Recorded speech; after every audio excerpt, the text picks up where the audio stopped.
we know the great coaches are in America, but how vital is the home environment that American parents need to create? And what is it that in Japan, what kind of home environments have you seen created out there that is beneficial but also needs improvement on?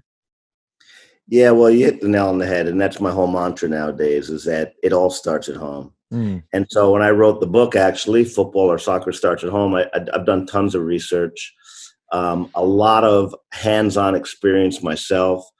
I mean, I've spent an entire career in the grassroots market segment, right? So I know I can compare things, right? So there's no doubt about it that the home plays the biggest role, because here's kind of the formula. A kid who crosses over the line into organized play, which is mm, usually around 6 years of age, first grade in most countries in the world, if that player is comfortable with the ball at their feet, if they're competent with the ball at their feet, if they're confident as soon as they get dropped off for their first ever training practice, that's a game changer. Even paired with the inexperienced parent volunteer coach, that kid usually develops.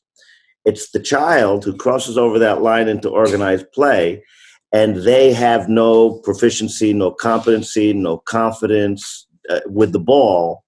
Even paired with the experienced coach, normally that kid doesn't develop. And it reflects in the numbers. If you look in America, according to the Aspen Institute of Sport, which does a lot of research, 38.5% of American kids who play soccer in America, they quit at the age of 7. And then another 50% drop off by the age of 10. So that's a huge, can you imagine you've got a business and you're losing 50% of your customer base every year? wow. And so, you got to correlate these things. And I see these things. And I see also with my own children as well, because when my sons, both of them, crossed over that line into organized play here in Japan, they were technically more proficient than the rest of the kids. And what happens is there's a bias that manifests.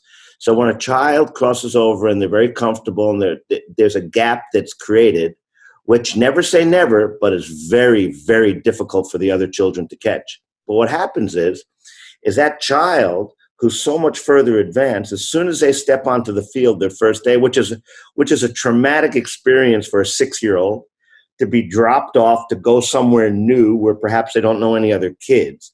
But if they're operating from a foundation of being confident, there's so much that manifests. That child usually becomes the most popular kid on the team. Because think about it, when a coach says, okay, 2 to a ball, 3 to a ball, normally or many times, most of the kids gravitate towards the better kids, okay? And then more importantly, when a coach wants a child or a kid to demonstrate, they naturally pick on the best kid. So now you got a 6-year-old who's getting the opportunity at leadership at the age of 6.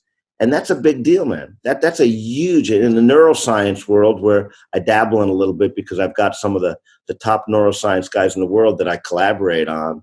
That's well-being, that's self-confidence, that's self-belief.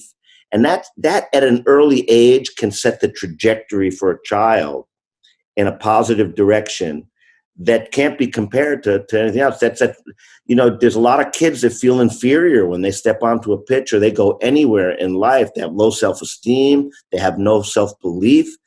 And so those are things that we have to consider that I never really kind of looked at as a professional coach until I started really dissecting and really immersing myself in development and studying other countries and studying the best players in the world and saying, okay, well, what do they got that others don't got?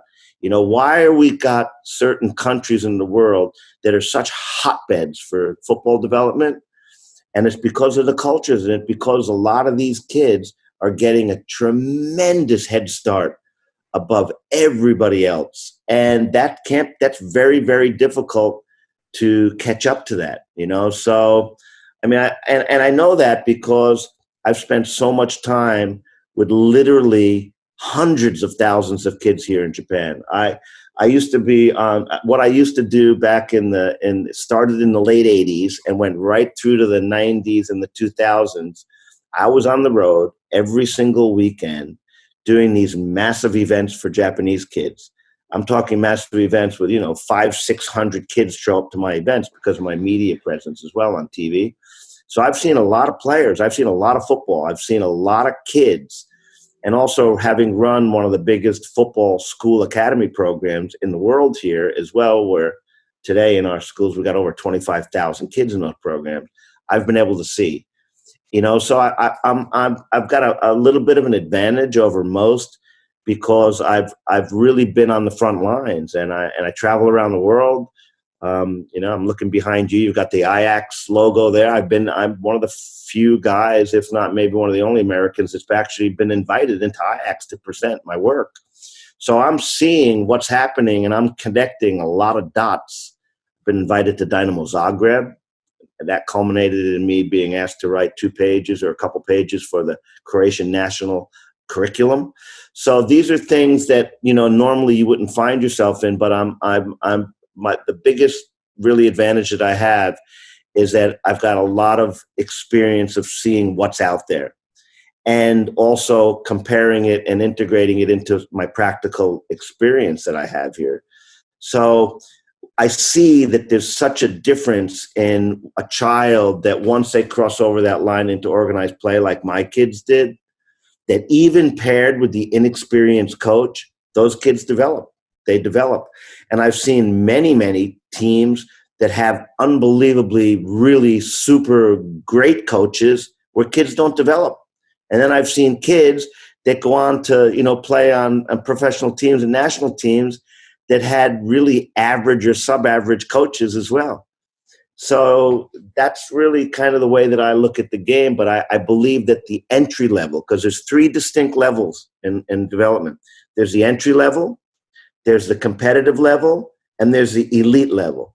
And throughout the world, the majority of the focus goes on the elite level. It trickles down. It goes on the elite level, the competitive level, and the entry level is non-existent. Nobody really does anything. I guess they just think that, kids are just going to show up and they're going to start, obviously playing like Ronaldo or Messi or in America, Christian Pulisic, right?